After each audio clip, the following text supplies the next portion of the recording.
மக்களுடைய குறிப்பிட்ட மக்கள் அதற்கு சொந்தம் கொண்டாடினால் அந்த மக்களுடையதான் என்று அந்த ஆவணங்களை காட்டி உறுதிப்படுத்தாவிட்டால் அந்த காணிகள் அரசுடைமையாக்கப்படும் என்ற வர்த்தமானி வந்து வெளியிடப்பட்டது. கஜேந்திரகுமார் பொன்னம்பலம் சுமந்திரன் அவர்கள் இந்த தேர்தல் பிரச்சாரங்கள்ல இதை ஒரு பேசு பொருளாக ஆக்குகின்றார். ஆக இப்படியாக பல தமிழ் பாராளுமன்ற உறுப்பினர்களும் இந்த காணி தொடர்பான விடயத்தில் வந்து தங்களுடைய இது தொடர்பாக நாங்கள் என்ன விடயத்தை சொல்லணும்னா, உண்மையிலேயே இந்த மக்களோட காணிகளை அபகரிக்கிறது அல்லது மக்களோட காணிகளை எடுக்கிறது வந்து காணி அமைச்சர் லால்காந்தவும் காணி உப அமைச்சர் பிரதி அமைச்சரும் செயலாளரும் வேறு வேறு நிர்வாகத்து உறுப்பினர்களும் மக்கள் பெரிய அளவில் வந்து பாதிக்கப்பட போகிறோம். இரண்டால் நல்ல தடவைகளாக வந்து இடம்பெயர்ந்து தங்களுடைய ஆவணங்கள் அனைத்தையும் இழந்து போயிருக்கிறோம். அவர்களில் பலர் ஆவணங்கள் வச்சிருந்தாலும் கூட அவர்கள் இங்கு வருவதற்கு வந்து பயன்படுத்துகிறார்கள். நாங்கள் முன்வைத்த வாதங்கள் அரசு தரப்பால் நிராகரிக்க முடியாமல் போனது என்பது தெளிவு. நான் எங்களுடைய தலைவர் ரோகண விஜயவீர அவர்களுக்கே சிலை வைப்பது தொடர்பாக எங்குமே பேசவில்லை. அவருக்கு சிலை வைப்பது தொடர்பாகவே நான் எந்த ஒரு ஈடுபாட்டையும் காட்டல. பிறகு எப்படி நான் தலைவர் பிரபாகரன் அவர்களுக்கு சிலை வைப்பது தொடர்பாக சொன்னோம் என்று சொல்கின்றார்கள். இன்னொரு தரப்பினர் நாங்கள் இந்த விடயம் தொடர்பாகவே பேசவில்லை என்று சொல்கின்றார்கள். ஆக அப்ப இந்த தேசிய மக்கள் சக்தி சார்ந்து இந்த பாடல் ஒளிபரப்பப்பட்டதற்கான ஒரு மதத்தை பேணுகின்ற அவர்களுடைய சடங்குகள் நடைமுறைகளை பேணுகின்ற ஒரு விடயமாக இந்த குறிப்பிட்ட அசைவ உணவகம் சைவ உணவகமாக மாற்றப்பட்டது.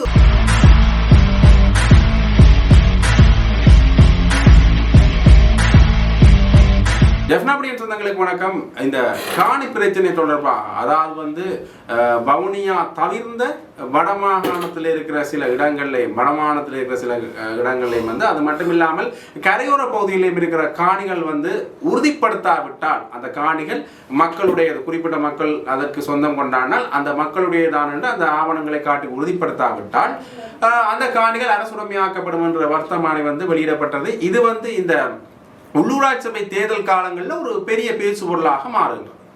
குறிப்பாக கஜேந்திரகுமார் பொன்னம்பலம் சுமந்திரன் அவர்கள் இந்த தேர்தல் பிரச்சாரங்கள்ல இதை ஒரு பேசு பொருளாக ஆக்குகின்றார்கள். ஆக இதற்கு பிறகு மக்கள் மத்தியில இந்த காணி பிரச்சனை தொடர்பான வர்த்தமானி பற்றின ஒரு விழிப்புணர்வு ஒன்று வருது. அதற்கு பிறகு இது பல இடங்கள்லையும் பேசப்பட்டது. குறிப்பாக இந்த வார பாராளுமன்ற அமர்வை ஸ்ரீதரன்ல ஆரம்பிச்சு அதன் பிறகு கஜேந்திரகுமார் பொன்னம்பலம் சாணக்கியன் போன்ற பலரும் இது தொடர்பான கருத்துக்களை முன்வைக்கின்றார்கள். அதற்கு பிறகு பிரதமர் தலைமையில் இது தொடர்பான கூட்டம் ஒன்று பாராளுமன்ற கட்டட தொகுதியில் நடைபெறுகின்றது.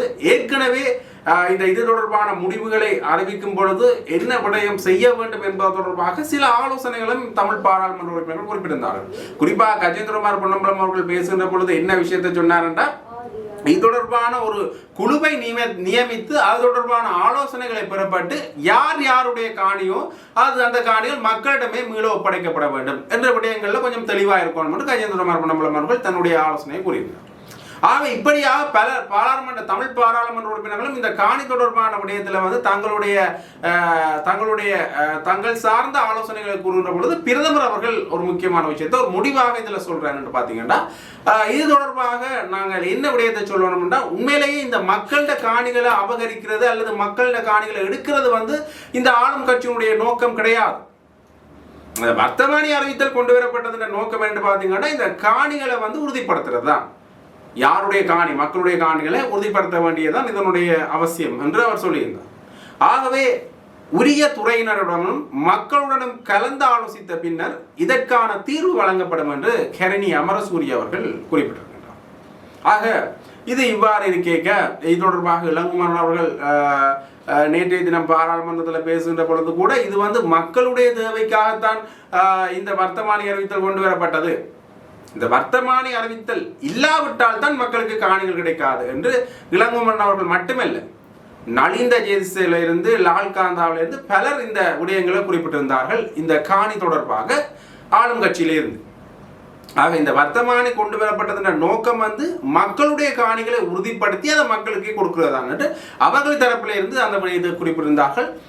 அதற்கு பிறகு இது தொடர்பாக இன்றைய நடந்த கூட்டத்தில் வந்து இந்த விஷயம் விவாதிக்கப்பட்டது. இன்றைக்கு காலையில் 11 மணியிலிருந்து கிட்டத்தட்ட 1 மணி வரைக்கும் பிரதமருடைய தலைமையில் காணி அமைச்சர் லால்காந்தவும் காணி உப அமைச்சர் பிரதி அமைச்சரும் செயலாளரும் வேறு வேறு நிர்வாகத்து உறுப்பினர்களும் கலந்து கொண்டு வடகிழக்கு பிரதிநிதித்துவப்படுத்துகின்ற பாராளுமன்ற உறுப்பினர் அரசு தரப்பும் தமிழ் பாராளுமன்ற உறுப்பினர்களும் கலந்து கொண்டது. அதில் பிரதமர் தெளிவாக இந்த 28ஆம் தேதி மார்ச் மாதம் வெளிவந்த கெசட் வர்த்தமானி அறிவித்தல் தொடர்பாக அது சம்பந்தமாக அடைந்திருக்கக்கூடிய சந்தேகங்கள் விமர்சனங்களை நிவர்த்தி செய்கிற வகையிலையும் அதுக்கு ஒரு இறுதி முடிவு எடுக்கிறதுக்குமான ஒரு கூட்டம் பண்ணதை ஆரம்பத்திலே தெளிவுபடுத்துகிற இடத்திலே அந்த வர்த்தமானி அறிவித்தல் தொடர்பாகத்தான் விசேஷமாக பேசப்படும். அந்த வகையிலே நாங்கள் தெளிவாக அரசாங்க தரப்புக்கு சுட்டிக்காட்டுவேன் என்றால் இந்த வர்த்தமானி அறிவித்தல் 3 மாத காலவாசம் வழங்கியிருக்கு. அந்த 3 மாதத்துக்குள்ளே கிட்டத்தட்ட 6000 ஏக்கர் காணி குறித்த அந்த உட்பட்ட மக்கள் தங்களுடைய உரித்தை உறுதிப்படுத்தாத பட்சத்திலே அந்த காணிகள் அனைத்துமே அரசு காணியாக பிரகடனப்படுத்தப்படும். அந்த வகையிலே வடகிழக்கிலே தமிழ் மக்கள் பெரிய அளவில் பாதிக்கப்பட போகிறோம். ஏனென்றால் நல்ல தடவைகளாக இடம்பெயர்ந்து தங்களுடைய ஆவணங்கள் அனைத்தையும் இழந்து போயிருக்கிறோம். அத்தோடு சுனாமியால் பாதிக்கப்பட்ட ஒரு பிரதேசமாக கூடுதலாக வடக்கு கிழக்கும் இருந்தது. அந்த வகையில் ஒட்டுமொத்த வீடுகளையே அள்ளி கடலுக்குள்ளே சென்ற ஒரு நிலைமை தான் இருந்தது. ஆகவே அப்படிப்பட்ட ஒரு நிலையிலே இந்த 3 மாதத்துக்குள்ளே காணி தங்களுடையது என்பதை உறுதிப்படுத்தவும் கூட முடியாத இடத்திலே பலர் இருக்கிறது. அது மட்டுமில்லாமல் இன்றைக்கு வெளிநாட்டில் இங்கே வாழுகின்ற தமிழ் மக்களுக்கு சரி சமமாக புலம்பெயர்ந்த தமிழ் மக்களாக வெளிநாடுகளில் வாழ்ந்து கொண்டிருக்கிறார். அவர்களுக்கும் தங்களோட காணி என்பதை உறுதிப்படுத்துவதற்கு பிரமணே 3 மாத காலாவசம் பண்ணதை சாத்தியமே இல்லை. அதுக்கு மேலாக அவர்களில் பலர் ஆவணங்கள் வச்சிருந்தாலும் கூட அவர்கள் இங்கு வருவதற்கு பயன்படுத்துகிறார்கள் என்றால் அவர்கள் வெளியேறினதே இங்கிருந்து தப்புவது. தங்களுக்கு உயிர் அச்சுறுத்தல் சந்தேகங்கள் அரசு தங்கள் மீது சந்தேகங்கள் வச்சிருந்த ஒரு பின்னணியில் தங்களோட உயிரை காப்பாற்றுறதுக்கு தான் எல்லாத்தையும் விட்டு போட்டு ஓடிக்கிறது. ஆகவே அவர்களுக்கு ஆவணங்கள் இருந்தாலும் கூட அந்த ஆவணங்களை இங்கே கொண்டு நிரூபிக்கிறதுக்கும் அவர்களுக்கு தடைகள் இருக்கின்றன. பயங்கரவாத தடுப்பு சட்டம் இப்போ அமலில் இருக்குது. அப்படிப்பட்ட ஒரு நிலையில் தங்களுடைய பாதுகாப்புன்றதை உறுதிப்படுத்த முடியாத நிலை. இது எல்லாமே இறுதியிலே வடகிழக்கில் இந்த கரையோர நிலப்பரப்பு, அதாவது வடமாகாணத்தில் இருக்கக்கூடிய 5 மாவட்டங்களே வவுனியாவை தவிர்ந்த மற்ற 4 மாவட்டங்களும் கரையோர மாவட்டங்கள், அந்த மாவட்டங்களுடைய கரையோர பிரதேசம் அரசு காணியாக பிரகடனப்படுத்துகின்ற ஒரு விடயம்தான் இறுதியில் நடக்கப் போகின்றது. ஆகவே இது ஒருபோதிலும் ஏற்க முடியாத என்ற விடயத்தை நாங்கள் தெளிவாக பேசினோம்.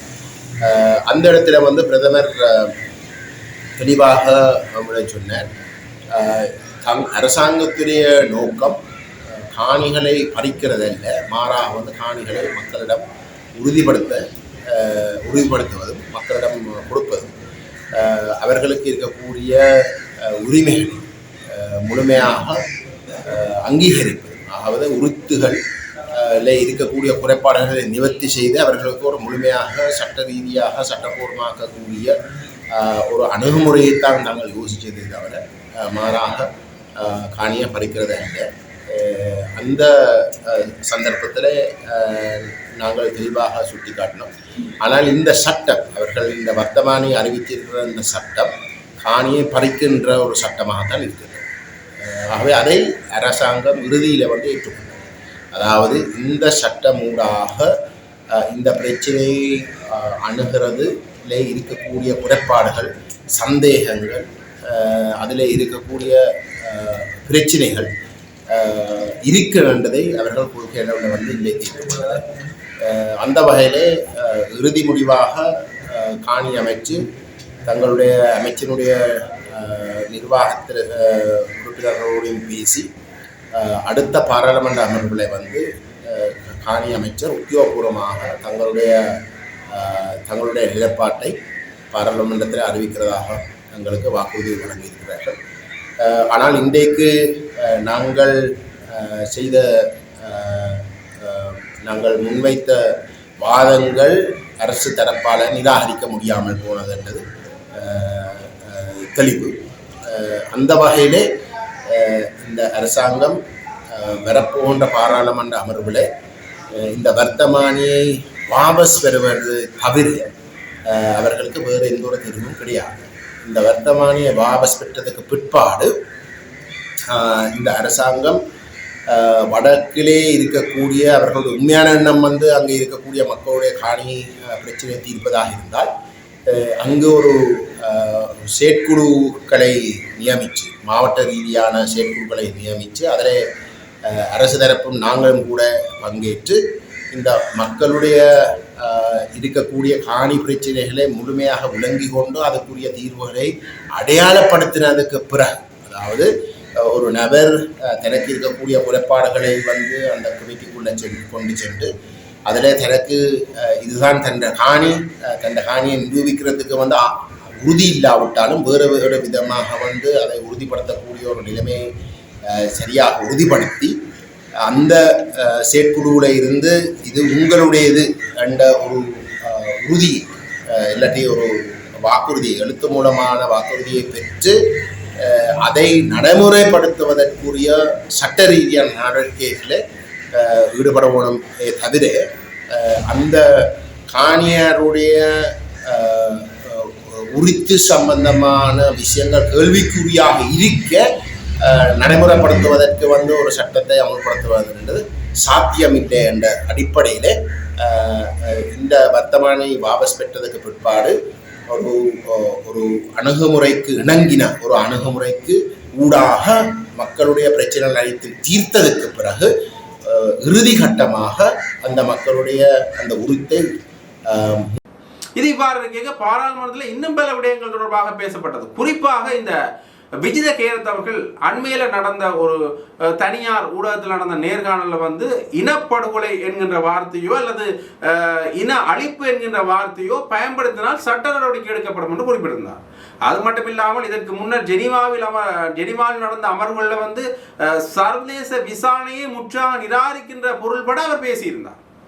ஆக அந்த விஷயங்கள்ல பார்க்கின்ற பொழுது பலரும் இதை விமர்சன கண்ணோட்டத்தில் நோக்கினார்கள். குறிப்பாக இது தொடர்பாக சாணக்கியன் அவர்கள் 20ஆம் தேதி நடந்த இந்த பாராளுமன்ற அமர்வில் பேசுகின்ற பொழுது ஒரு குறிப்பிட்ட விஷயத்தை சொல்றேன். உண்மையிலேயே இங்கே இனப்படுகொலை நடந்ததற்கான பல ஆதாரங்கள் இருக்கின்றன. ஆகவே அது தொடர்பான விடயங்களை இந்த அரசு கொண்டு வர வேண்டும். முன்னைய அரசாங்கத்தில் பழி போட்டுக் கொண்டிருக்கின்றார்கள் ஒரு தரப்பினர். அது மட்டும் இல்லாமல் முன்னைய அரசாங்கம் என்ன விஷயத்தை செஞ்சதோ அதைத்தான் இந்த அரசாங்கம் செய்யுது. இந்த அரசாங்கத்திலேயும் எங்களுக்கு நம்பிக்கை இல்லாத ஒரு நிலைமை தான் காணப்படுது என்று சாணக்கியன் அவர்கள் குறிப்பிட்டிருந்தார். அந்த வகையில் இன்றைய தினம் கஜேந்திரகுமார் பொன்னம்பலம் அவர்கள் குறிப்பிடுகின்ற பொழுது ஒரு விடயத்தை சொல்லியிருக்காரு. பார்த்தீங்கன்னா முதுகெலும்பில்லாத ஒரு அரசாங்கம் தான் இந்த அரசாங்கமும். இந்த அரசாங்கம் இந்த சர்வதேச விசாரணை தொடர்பான விடயத்தில் பின்னடிச்சு கொண்டு நிற்குது. ஏன் நீங்கள் இந்த விடயங்களை பார்த்து ஓடி ஒளிகிறீர்கள்? அதாவது இந்த இனப்படுகொலை அல்லது இன அழிப்புன்ற ஒரு விஷயம் நடந்தன்றதை ஒப்புக்கொண்டால் சர்வதேசத்தில் நீங்கள் செல்ல வேண்டியிருக்கு. அதற்காகத்தான் நீங்க பின்வாங்குகின்றீர்கள் என்ற விடயத்தை அவர் சொல்லியிருந்தார். அது மட்டும் இல்லாமல் இது தொடர்பாக தமிழ் பாராளுமன்ற உறுப்பினர்கள் குறிப்பாக சாணக்கியன் அவர்கள் போன்றோர் பேசுகின்ற பொழுது என்ன விஷயத்தை சொல்றாருன்னா, ராஜபக்ச அரசாங்கத்தை ராஜபக்சர்களை காப்பாற்றுவதற்காகத்தான் இந்த அரசாங்கம் செயற்படுகின்றது. முன்னே ரணில் விக்ரமசிங்க மேலே வைக்கப்பட்ட விமர்சனமும் இதான். ராஜபக்சர்களை காப்பாற்றுவதற்காகத்தான் ரணில் விக்ரமசிங்க செயற்படுகின்றார். ஆக இந்த ராஜபக்சர்களுடைய அரசாங்கத்தில் நடந்த இனப்படுகொலைகளை அல்லது இன அழிப்பை இந்த அரசாங்கம் வெளிக்கொணரவில்லை என்றால் ராஜபக்சர்களை காப்பாற்றுகின்ற ஒரு பாணியில் தான் இந்த அரசாங்கமும் செயற்படுகின்றது என்ற ஒரு விமர்சனத்தை இப்ப கூட தமிழ் பாராளுமன்ற உறுப்பினர்கள் இந்த தேசிய மக்கள் சக்தி மேல வச்ச வண்ணமே இருக்கின்றது. ஆகவே இது ஒரு விடயமாக இருக்க இன்னொரு விஷயத்தையும் நாங்கள் பார்க்கணும் என்று பார்த்தீங்கன்னா, இந்த அதாவது சந்திரசேகரன் கடத்தொழில் அமைச்சர் சந்திரசேகரன் அவர்கள் ஒரு முக்கியமான விடயத்தை சொல்லியிருக்கார். என்ன விஷயம் என்று பார்த்தீங்கன்னா, இந்த தேசிய தலைவர் பிரபாகரன் அவர்களுக்கு சிலை வைக்கப்படும் என்று ஒரு பாடல் ஒளிபரப்பப்பட்டிருந்தது. தேசிய மக்கள் சக்தி சார்பில் இருந்தது. ஆகவே அந்த பாடல் ஒளிபரப்பப்பட்டதில் இருந்து ஒரு விமர்சன கண்ணோட்டம் அல்லது அது தொடர்பான பல எதிர்ப்பலைகள் தேசிய மக்கள் சக்தி மேல முன்வைக்கப்பட்டது. குறிப்பாக இதை தேர்தல் வியூகத்துக்காகத்தான் அவர்கள் பயன்படுத்துகின்றார்கள். உண்மையிலேயே இவர்களால் இந்த தேசிய இந்த தலைவர் பிரபாகரன் அவர்களுக்கு சிலை வைக்க முடியாது. பிறகு ஏன் இவர்கள் இதை அரசியலுக்காக பயன்படுத்துகின்றார்கள் என்ற விடயம் தொடர்பாக பேசப்பட்டது. அது தொடர்பாக அதன் பிறகான காலப்பகுதியில் அமைச்சர் சந்திரசேகரம் அவர்கள் ஒரு ஊடக சந்திப்பை வைக்கின்ற பொழுது அவரிடம் இந்த பாடல் தொடர்பாக கேட்கப்படுகிறது. இந்த பாடல் பற்றி தனக்கு எதுவுமே தெரியாது என்கின்ற ஒரு பாடலை தான் அவர் காய்ச்சிருப்பார். பிறகு அவர் அந்த பாடலை நேரடியாக அந்த இடத்துல தான் பார்த்தது என்று சொல்லி அந்த இடத்துலயே அவரும் அந்த பாடலை பார்த்து விட்டு இது தொடர்பாக தனக்கு எதுவுமே தெரியாதுன்னு சொல்லியிருப்பார். அது மட்டும் இல்லாமல் அண்மையிலேயும் அவர் இந்த விடயம் தொடர்பாக தேசிய தலைவர் பிரபாகரன் அவர்களுக்கு சிலை வைப்பது தொடர்பாக ஒரு விடயத்தை சொல்லியிருப்பார். என்று பார்த்தீங்கன்னா, நான் எங்களுடைய தலைவர் ரோகண விஜயவீர அவர்களுக்கே சிலை வைப்பது தொடர்பாக எங்குமே பேசவில்லை. அவருக்கு சிலை வைப்பது தொடர்பாகவே நான் எந்த ஒரு ஈடுபாட்டையும் காட்டலை. பிறகு எப்படி நான் தலைவர் பிரபாகரன் அவர்களுக்கு சிலை வைப்பது தொடர்பாக பேசியிருப்பேன்? நான் எந்த ஒரு மேடைகள்லையும் எந்த ஒரு இடத்திலையும் தலைவர் பிரபாகரன் அவர்களுக்கு சிலை வைப்பேன் என்றோ அல்லது சிலை வைக்கப்படும் என்றோ நான் எந்த ஒரு விடயத்தையும் குறிப்பிடவில்லை என்ற பொருளில் அவர் பேசியிருந்தார். ஆகவே இந்த தேசிய மக்கள் சக்தியினுடைய தேர்தல் விஞ்ஞாபனங்களை பார்க்கின்ற பொழுதும் அல்லது முதல் காலத்திலிருந்து, அதாவது ஜனாதிபதி தேர்தல் பாராளுமன்ற தேர்தலில் இருந்து தேசிய மக்கள் சக்தி தன்னுடைய தேர்தல் விஞ்ஞாபனத்தில் சொன்ன எந்த ஒரு விடயத்தையும் பெரும்பாலும் செய்து முடிக்கல அல்லது அதை தொட்டு கூட பார்க்கல என்ற விமர்சனம் இற்றை வரைக்குமே இந்த ஆளும் கட்சியில முன்வைக்கப்படுற ஒரு விமர்சனமாக இருக்கின்றது. அதே மாதிரி இந்த உள்ளூராட்சி சபைகள் தேர்தலில் ஒரு இன்னொரு விமர்சனம் முன்வைக்கப்படுது என்று பார்த்தீங்கன்னா, இந்த தேர்தல் விஞ்ஞாபனங்களை அல்லது தேர்தல் சார்ந்த பிரச்சாரங்களை விளம்பரப்படுத்தல்களை மேற்கொள்ற பொழுது அவர்கள் சம்பந்தமில்லாத தரப்பினரே இந்த விடயங்களை முன்வைக்கின்றார்களோ என்ற விஷயம் ஒரு கேள்வி ஒன்று எழுப்பப்படுகின்றது. அதாவது ஒரு தரப்பினர் நாங்கள் இந்த விஷயத்தை சொன்னோம் என்று சொல்கின்றார்கள், இன்னொரு தரப்பினர் நாங்கள் இந்த விடயம் தொடர்பாகவே பேசவில்லை என்று சொல்கின்றார்கள். ஆக அப்ப இந்த தேசிய மக்கள் சக்தி சார்ந்து இந்த பாடல் ஒளிபரப்பப்பட்டதற்கான காரணம் என்ன, யார் ஒளிபரப்பினார்கள் என்ற பல கேள்விகளும் இங்க எழுதுறதை நாங்கள் பார்க்கக்கூடிய மாதிரி இருக்கின்றது. ஆகவே இந்த இந்த இந்த பாடல் தொடர்பான விடயத்திலேயே தேசிய மக்கள் சக்தியினருக்கு முன்னுக்கு பின் முரணான பல கருத்துக்கள் காணக்கூடிய மாதிரி இருக்கின்றது. ஆகவே இது ஒரு பெரிய ஒரு நீட்சியான விடயமாகவே இது மாறி இருக்கின்றது. அதாவது உள்ளூராட்சி சபை தேர்தலில் தொடங்கின இந்த பிரச்சாரத்தில் தொடங்கின அந்த விளம்பரப்படுத்தலில் தொடங்கின இந்த விடயம் இன்று வரைக்குமே ஒரு பேசுபொருளான விடயமாகவே மாறி இருக்கின்றது. அடுத்ததாக இன்னொரு முக்கியமான விஷயத்தையும் பார்க்கணும் என்று பார்த்தீங்கன்னா, இந்த நல்லூர்ல அண்மையில மாநகர சபைக்கு முன்னால், அதாவது நல்லூர் முன்பீதியில அமைக்கப்பட்ட ஒரு அசைவ உணவகம் ஒரு பேசுபொருளாக மாறி அதற்கு எதிரான போராட்டங்கள் கூட முன்னெடுக்கப்பட்டது. குறிப்பாக இந்த நல்லூர் வளாகத்தில் நீங்க பார்த்தீங்கன்னா தெரியும், அந்த 4 புறங்கள்லையும் குறிப்பிட்ட தூரங்கத்துக்கு எந்த ஒரு அசைவ உணவகங்களும் இல்லை. இருந்தால் அது சைவ உணவகமாகத்தான் இருக்கு. அந்த வகையில் இந்த அசைவ உணவகம் திறக்கப்பட்டது தொடர்பாக பல விமர்சனங்கள் இருந்திருந்தது. அது தொடர்பான போராட்டமும் முன்னெடுக்கப்பட்டிருந்தது. அதற்கு பிறகு இது தொடர்பாக வழக்கு தொடுக்கப்படும் என்றும் சொல்லியிருந்தார்கள். அது மட்டும் இல்லாமல் இது மாநகர சபையின் எந்த ஒரு அனுமதியும் பெறவில்லை. இது தொடர்பாக மாநகர சபை கடிதம் அனுப்பியும் கூட அதற்கு அவர்கள் அலட்சியப்படுத்தும் முகமாகத்தான் பேசியிருந்தார்கள் என்று மாநகர சபை தரப்பிலிருந்து பதில் வந்திருந்தது. ஆக பிறகு நேற்றைய தினம் அந்த பதாகைகளை, அந்த கடைக்குரிய விளம்பரப்படுத்தல் பதாகைகளை மாநகர சபையை நேரடியாக சென்று அகற்றியிருந்தார். அதற்கு பிறகு அந்த கடை இப்பொழுது சைவ கடையாக மாற்றப்பட்டிருக்கிறது. அதில் அவர்கள் போட்டிருந்த அந்த பதாகையில் விளம்பரப்படுத்தல வெஜிடேரியன் ஃபுட்ஸ் மட்டும்தான் அலோடுன்ற மாதிரியான ஒரு விடயங்களை அவர்கள் அதில் காட்சிப்படுத்தியிருந்தார். இதற்கு பிறகு பாராளுமன்ற உறுப்பினர் ரஜீவன் அவர்கள் கூட தன்னுடைய முகவலி புத்தகத்தில் பகிர்ந்திருந்தார். இந்த கொழும்புல இருக்கிற தலைமை அலுவலகத்தில் கதைத்து தொடர்பான விடயங்கள் தொடர்பாக பேசியிருந்ததாக சொல்லியிருந்தார். அது தொடர்பாகவும் அவர் மேல விமர்சனங்கள் முன்வைக்கப்படுறதை காணக்கூடிய மாதிரி இருக்கிறது. ஏன்னு பார்த்தீங்கன்னா, இந்த போராட்டம் நடந்தது வேறொரு பிரிவினரால், அதாவது இந்த சைவ ஆதீனங்கள் தான் இதை முன்னின்று நடத்தியிருந்தார்கள். இது தொடர்பான முதல் எடுப்புகளை கூட அவர்கள் தான் மேற்கொண்டிருந்தார்கள். ஆனால் இந்த விடயம் நிறைவேறின பிறகு அவர் இந்த விடய பொருளை தான் கதைத்ததாக அல்லது அவர் மூலமாகத்தான் இது நடந்தது என்ற பொருள்பட அவர் சொல்லுகின்றார் என்று பல விமர்சனங்கள் அது தொடர்பாக எழுந்திருந்தன.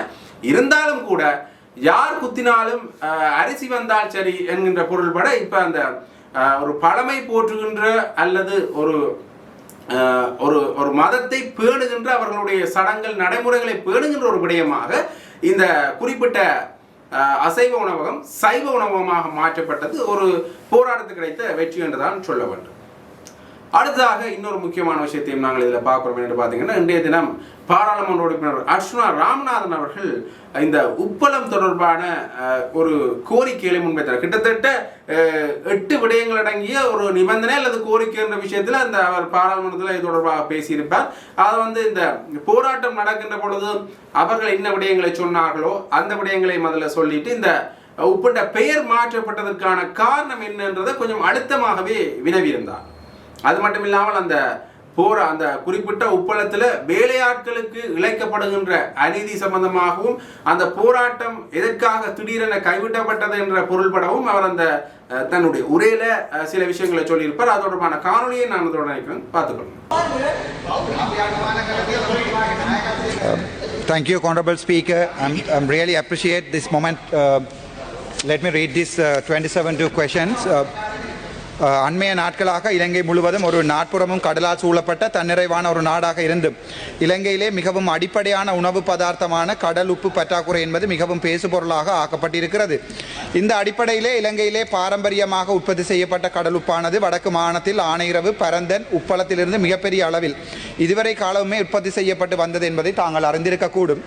அந்த அடிப்படையில் அண்மையில் மக்களால் ஊழலுக்கு எதிரானவர்கள் என்று நம்பப்படுத்தப்பட்டு ஆட்சிக்கு வந்த தங்களுடைய முக்கியமாக பாராளுமன்ற உறுப்பினர்கள், தெற்கிலிருந்து வந்த உங்களுடைய அரசாங்கத்தின் பாராளுமன்ற அமைச்சர்கள் மற்றும் உறுப்பினர்கள் இலங்கையிலிருந்து வெளிநாடுகளுக்கு பரந்தன் உப்பளத்திலே உப்பினை உற்பத்தி செய்து ஏற்றுமதி செய்ய போவதாக அண்மைய காலங்களில் தெரிவித்திருந்தது குறிப்பிடத்தக்கது.